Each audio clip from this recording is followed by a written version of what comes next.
Welcome to the 12th week of Ordinary Time. We have a fascinating reading for you today.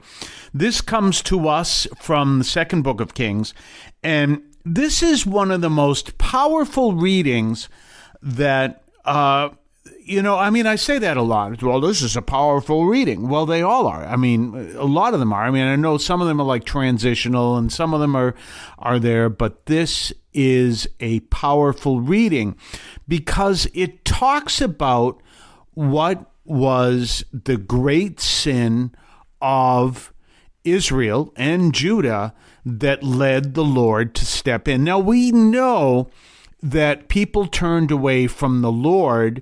And for example, we know with the attack of Assyria on Israel, when Assyria comes in, wipes out the nation of Israel in the 8th century BC, never to exist again until the 20th century AD, we can see this powerful action.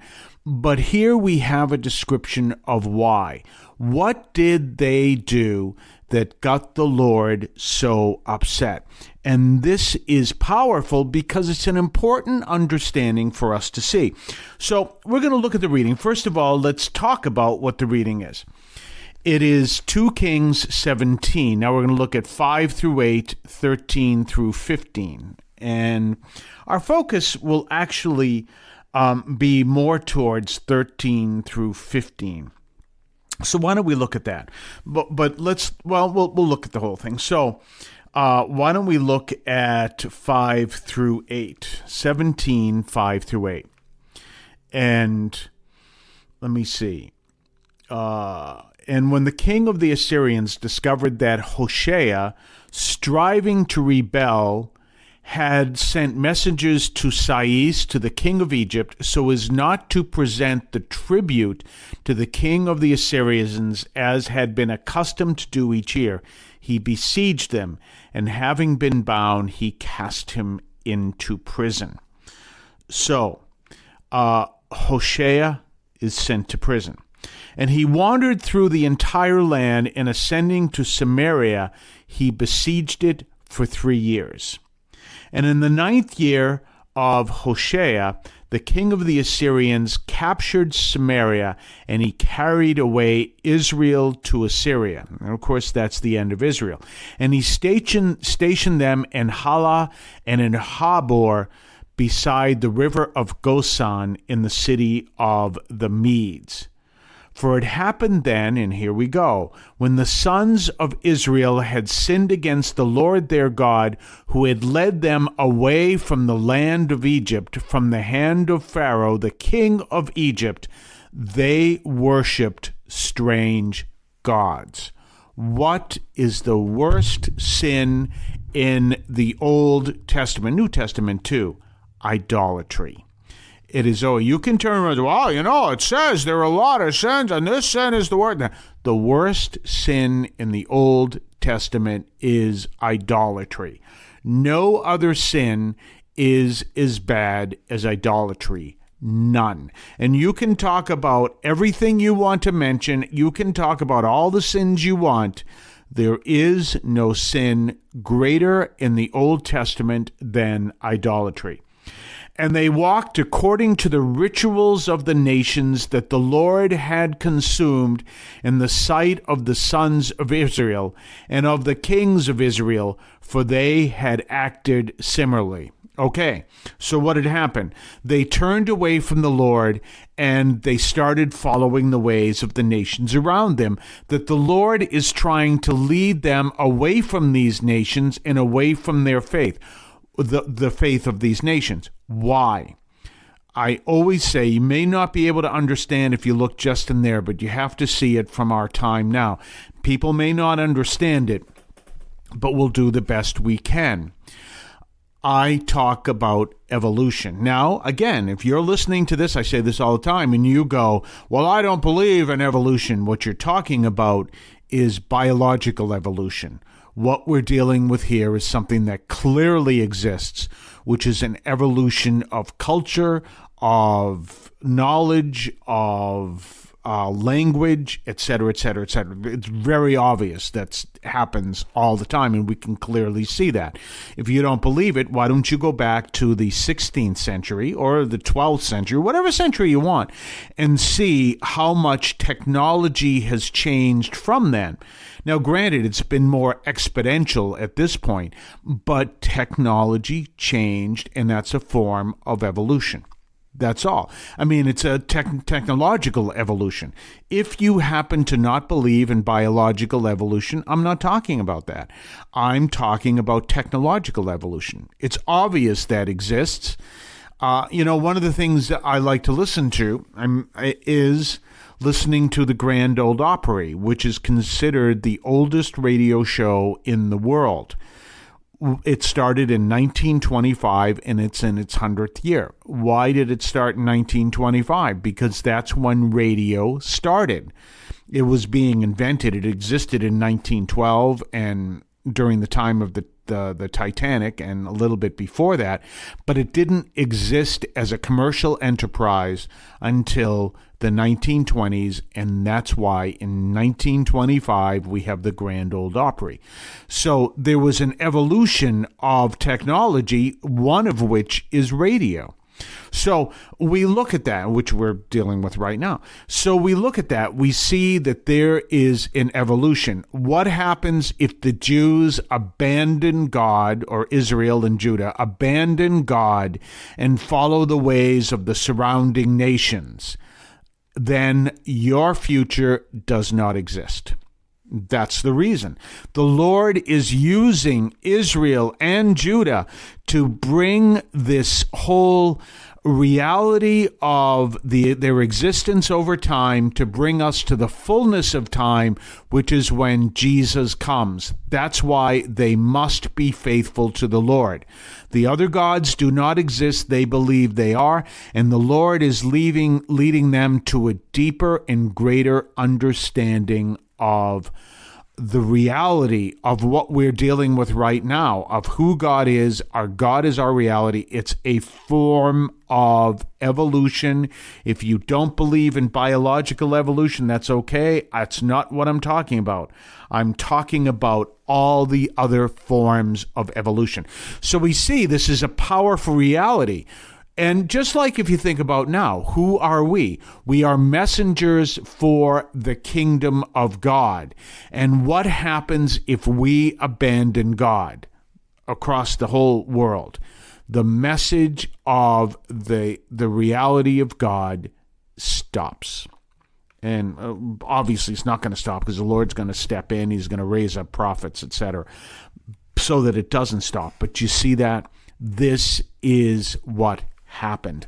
And so we see this powerful moment. Now, let's look at 13 through 15, and let's go down there. Now, remember, I'm reading this from the Catholic Public Domain version. The numbers don't match up exactly, but we'll follow them along. And the Lord testified to them. Well, no, let me go back one. And they worshipped impurities, concerning which the Lord instructed them that they should not do this word. Let's go back even one for one. We go back to 10. So, because again, the numbers don't match up exactly here, and that's not unusual. And they made for themselves statues and sacred groves on every hill and under every leafy tree. What kind of statues? False gods. And they were burning incense there. To whom? False gods. Upon altars. Altars to whom? False gods. In the manner of the nations that the Lord had removed from their faith. And they did wicked deeds provoking the Lord. And they worshipped impurities, concerning which the Lord instructed them that they should not do this word. And the Lord testified to them in Israel and in Judah through the hand of all the prophets and seers, saying, return from your wicked ways and keep my precepts and ceremonies. I don't have to go to church. I'm good enough just the way it is. In accord with the entire law which I instructed to your fathers, and just as I sent to you by the hand of my servants, the prophets. But they did not listen. Instead, they hardened their necks to be like the neck of their fathers, who were not willing to obey the Lord their God. Do you see this? Do you see what's going on? And so we see this powerful reality. We're going to continue, and this is what the Lord is saying. And they cast aside his ordinances and the covenant that he formed with their fathers and the testimonies which he testified to them, and they pursued vanities and acted vainly. What is another word for vanities? And acted vainly. And they followed the nations that were all around them concerning the things which the Lord had commanded them not to do, which they did. And they abandoned all the precepts of the Lord their God, and here we go, and they made for themselves 2 molten calves and sacred groves. And they adored the entire celestial army, and they served Baal. There you go. So what did they do wrong? And so that's why you really got to understand that when people start to say, well, this particular sin is the worst sin. The worst sin of the Bible is idolatry, because it leads to people abandoning the Lord and following the ways of the idolaters. And when they do that, they create great injustice and great harm. Do not go to mediums. Do not go to psychics. We'll be right back right after this. Have you ever wanted to read the Bible but didn't know which readings to check out? Well, how about looking at the church's daily readings? You can find them at the website of the United States Conference of Catholic Bishops. Just go to bible.usccb.org and click on the date that pops up on that page. There are other options on that page as well. That is bible.usccb.org, and click on the date and you will see the daily readings for your own prayer and study of the Bible. This is a prayerful tip from St. Anthony Parish in Allston, Massachusetts. Don't forget to subscribe to us on Patreon, patreon.com/Catholic Audio Media, patreon.com/Catholic Audio Media.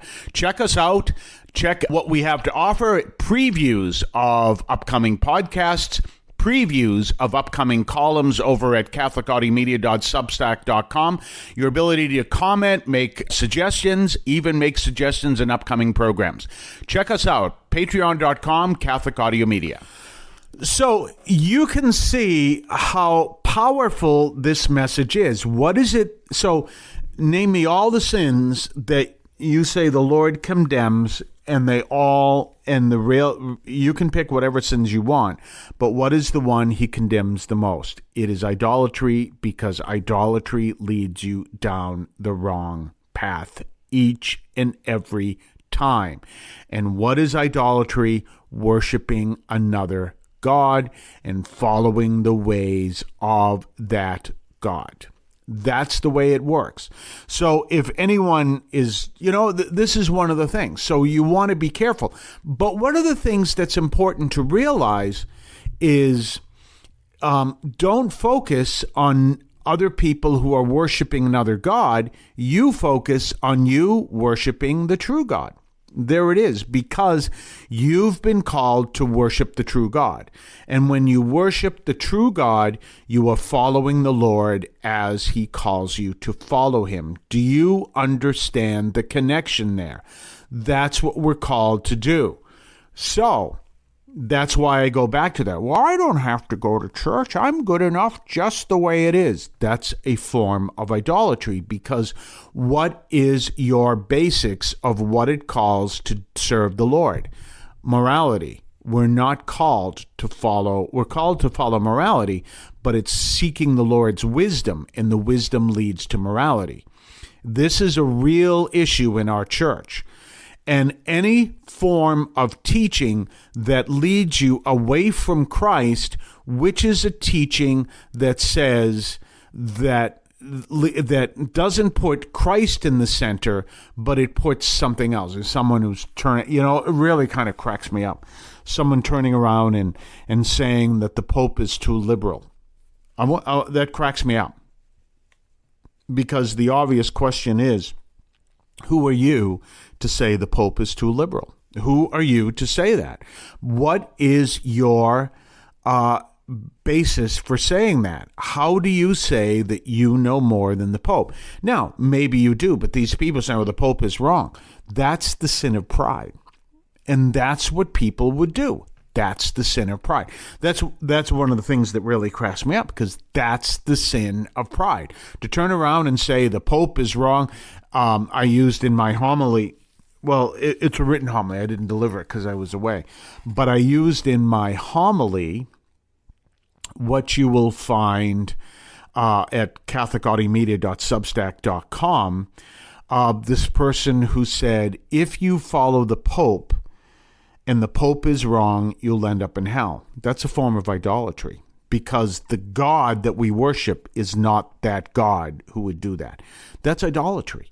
And so you want to be careful of all forms of idolatry, because idolatry leads to destruction by default. Now, what do I mean by that? It leads to destruction by default. What I mean by that is idolatry leads you to follow a path. Well, why don't we give a great example?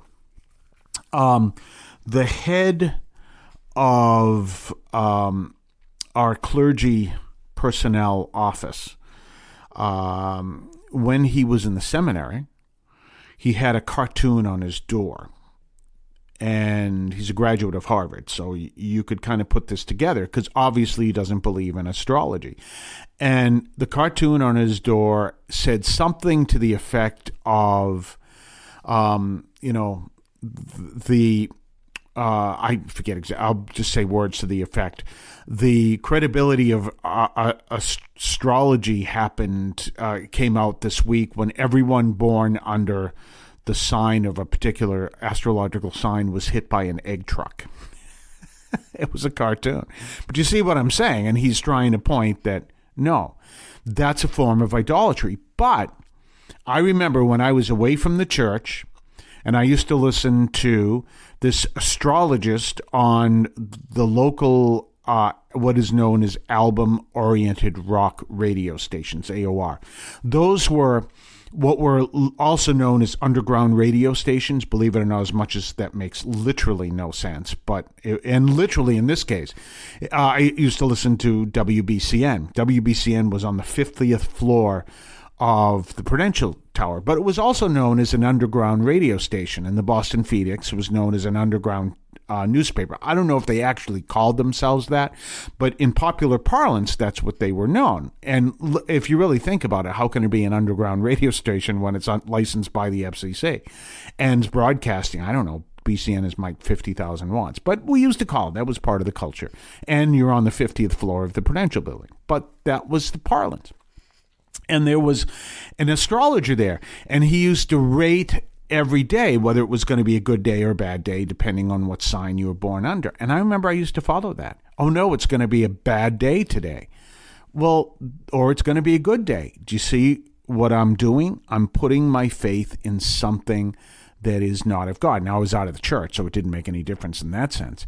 And so I am making something that is not of God dictate how I'm going to live my life. And that's what happens with idolatry. And yes, astrology is a form of idolatry. That's what idolatry does. And remember, go to Jeremiah. How did people live this idolatrous way of living? They sacrificed their children to Molech. Child sacrifice. So we're recognizing these actions of idolatry, and we're seeing this idolatrous actions. And when we recognize this, we see what happens when you build a society based on another God. If our God is the God of justice, you're going to build an unjust society. If our God is the God of love, you're going to build an unloving society. If our God is the God of goodness, you're going to build an ungood society, or not good. I don't know how you describe that. Do you see what I'm saying? And this is what the Lord is calling people to do. But remember something else. I talked about evolution. If you're listening to this and saying, I don't believe in evolution, right? You're talking about biological evolution. Whether you want to believe in that or not, that's up to you.